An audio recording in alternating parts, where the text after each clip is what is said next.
A very good morning to my dear computer students. Beta, yesterday we had a quick revision of chapter number 8 because we have started this chapter before terminal 1 and now we'll be continuing with the same chapter. Few topics are left in that chapter and that will be completed within this week. So your chapter number 8 is about the data structures. Yesterday we have learned what is data structure and what type of data structures we can use inside our computer memory to store the data. Okay, today we'll be covering one important topic of this chapter, that is your list comprehension. We have read previously about the lists, okay, and we know how to create list, how to enter the data, or we can say values inside that list. We can have a list like this in which we can directly assign the values in the form of comma separated values, and we can have an empty list also like this, and to it we can add or we can pass values to it by means of a loop, and with the help of append function we'll keep on adding a new element to the end of the list every time with the help of for loop also. Okay, so we have initiated a for. Initially we have taken a blank list, means no data is passed inside this list. This list is totally empty, and then we have used a for loop, and this for loop will start from 1 and it will work till 5 because we know the boundary value is never included in this for loop. So we are using this list, and with the help of this for loop we will add data to it, and whatever data we are adding to the end of it means it will be added at the every new element will be added to the end of the list, means whatever values it was having already, the new value will be added at the end of those values, right? So we are using this append function, and what we are trying to say, whatever value I is passing you, just multiply that value with 2.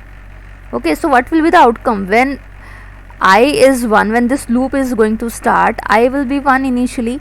So when 1 you are passing inside this for loop, so 1 will be multiplied by 2, you will get 2. Similarly, when I will be incremented to 2, and when it will comes inside, it will come inside, it will get multiplied by 2, you will get 4. Similarly, values will keep on incrementing up to 5, and you will every time be multiplying the input that is given by this I with 2, and you will get a value or a list like this. Okay, so this is one of the way to pass values to a list with the help of this for loop, or we can say we can manipulate this list with the help of this for loop like this. But right now we are focusing on this list comprehension. What is list comprehension? Actually, this list comprehension is a concise description to a list. Okay, or we can say if we want to write this this particular format along with the for loop, list with the for loop in a concise way, in a short form, then we will definitely be going with the list comprehension. Okay, so let me read out this particular line because this line is very important. A list comprehension is a concise description of a list that shorthands the list creating for loops in the form of single statement. So whenever you want to write this list attached with a for loop in one line in a single statement, then you should go with the list comprehension. I'll be taking up with going with several examples so that the concept will be totally clear to you in the as we proceed further. Okay, so actually let us say you have written the text like this: list, a blank list you have taken, then you have started up a loop, okay, that will start from 1 and it will work up to 5. So list elements will get appended and simultaneously it will get multiplied by 2. Okay, so if you want to write this version of list along with the for loop in the form of list comprehension, then you can modify these statements to write in one line as like this. Okay, so list, so this particular element will come here, okay, and this for loop will be written here, and whatever statement you are trying to write inside this append function, or whatever the processing part is there inside this for loop, will be written here. Okay, and you will enclose all these things inside the square brackets. Okay, so let us see how it works. It will work in the same way as you were working with the previous one. Like this was the input that you were giving, this was the code that you were writing inside your Python ideally. Okay, and what output you were getting, this output you were getting. So if you are replacing this code with this one line, so definitely you will get the same output. Okay, but today I'll be going up with the theoretical part of these examples, and tomorrow I'll be taking up all the practical portion of the same. Okay, so please be very attentive for today's session, so that in tomorrow's session you may feel comfortable when we'll be doing up the practical of the same. Okay, so you can replace this type of text in one line like this. Let me take another example. So if your problem is like this, okay, so here you are again having an empty list, and you are starting up with a new loop, for loop, that will range from 1 to 49, and if the remainder, means whatever number you are passing with the help of this for loop, if the remainder, if you are dividing it by 7 and you are getting a remainder 0, that means whenever you will encounter a multiple of 7, that should be added to the list. Okay, so what we are trying to do with this type of problem, that we are trying to add the multiples of 7 which are ranging in between 1 to 49 to this list. Okay, so this is the code actually doing here. What it is doing, it is extracting out the multiples of 7. Okay, so when it is 1, the remainder will not be 0. When it will be 2, value of num will be 2, so remainder will not be 0. When it will be 0, when it is 7. Okay, so 7 modulus operator, we know that it gives remainder always. So 7 mod 0, 7 mod 7 will give 0, so definitely the condition will get satisfied. Then this list dot append function will also get executed, and that particular number 7 will get added to this particular list. So when this whole loop will be executed, you will get an output like this. Okay, if you want this output to get printed, so you need to add a print function also. Inside that you will be adding this list 3, okay, as an argument. Then it will give you the same output in the in your output format, right? So let me take another example. So how it has to be modified for your list comprehension. So for that, what you will be doing, how you will be means reverting it to your list comprehension statement. For that, whatever you have taken the list name here, you will just be passing it here. Okay, and you will be using this for loop here, and if statement, if you have written inside any if statement inside this for loop, you will be writing after the for loop.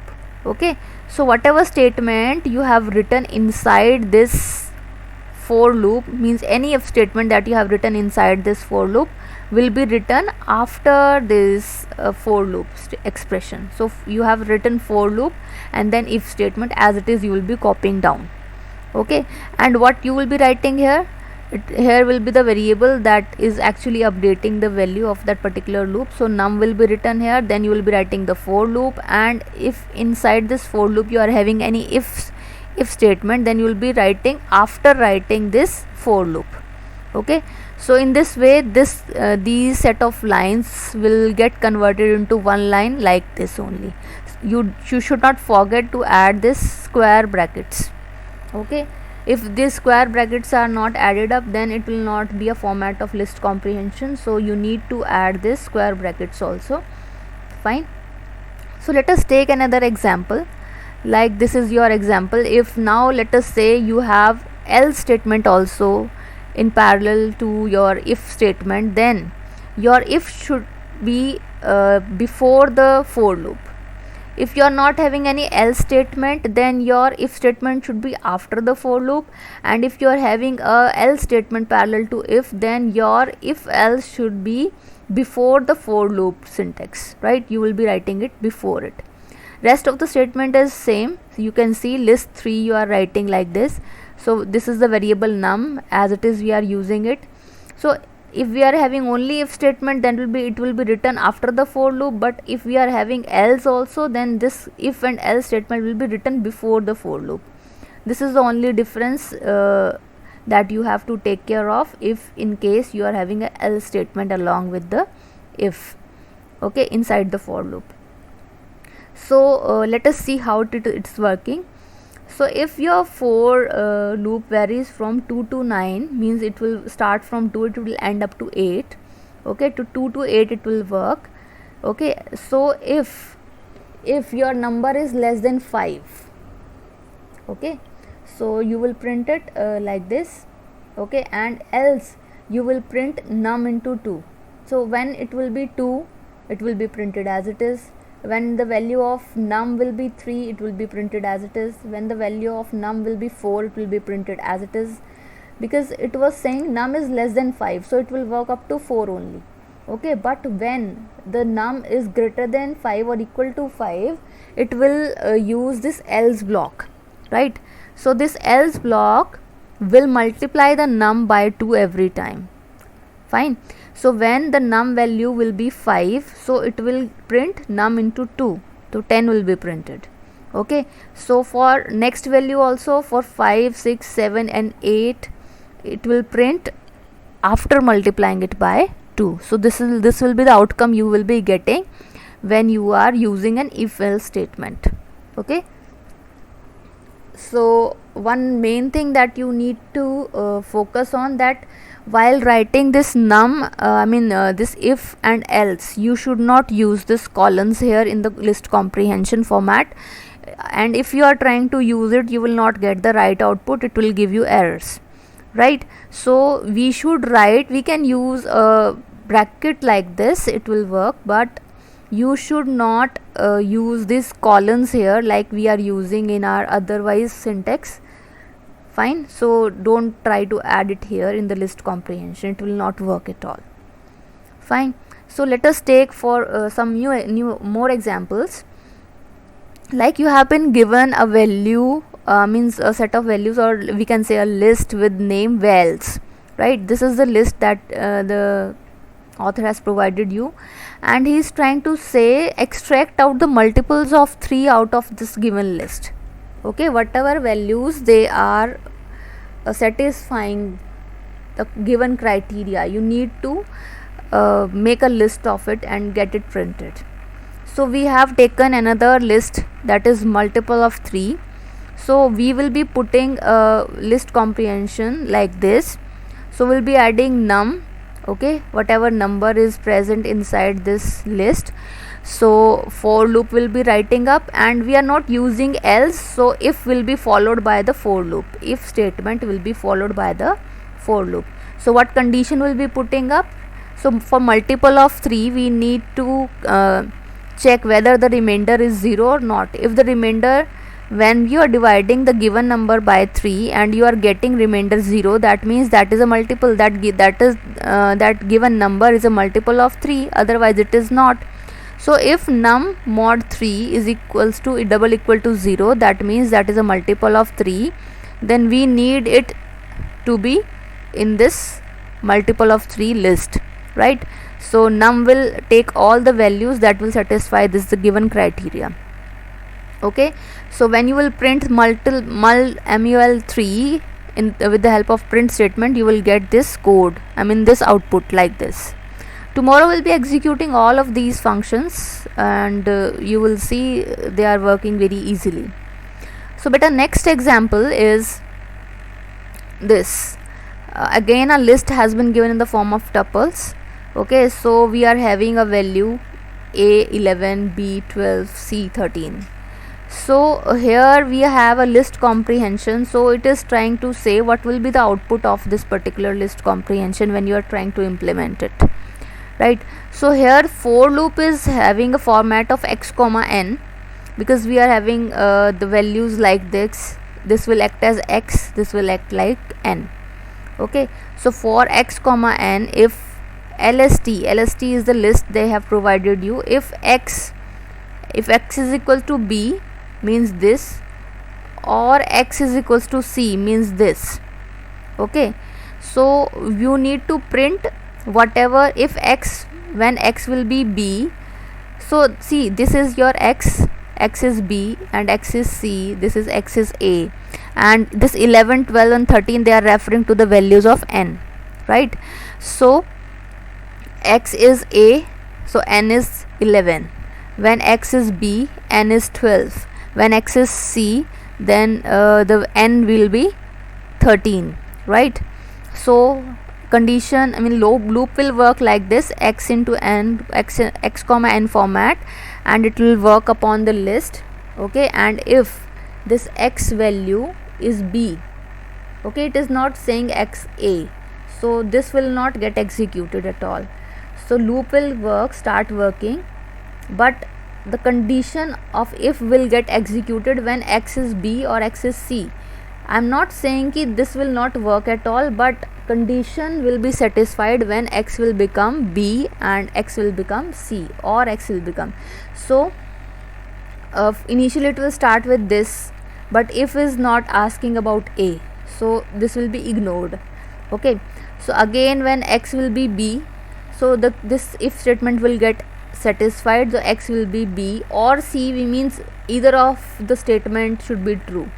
So when x is equals to b, what it will do, it will print n into 3. N is 12 this time, so 12 into 3 is 36.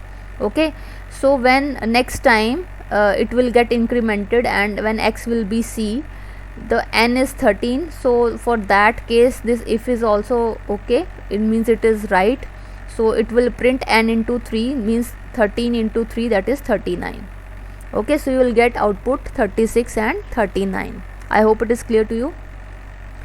Another code, what it is saying, let us take an example that reverse this res. They have taken a variable and it is saying print ev. Ev is for even when whatever value you are passing is divisible by 2. Divisible by 2 means remainder you will get 0, else you need to print odd. So a range of values that are being passed with the help of for loop, that will vary from 10 to 19, because we know boundary values never included.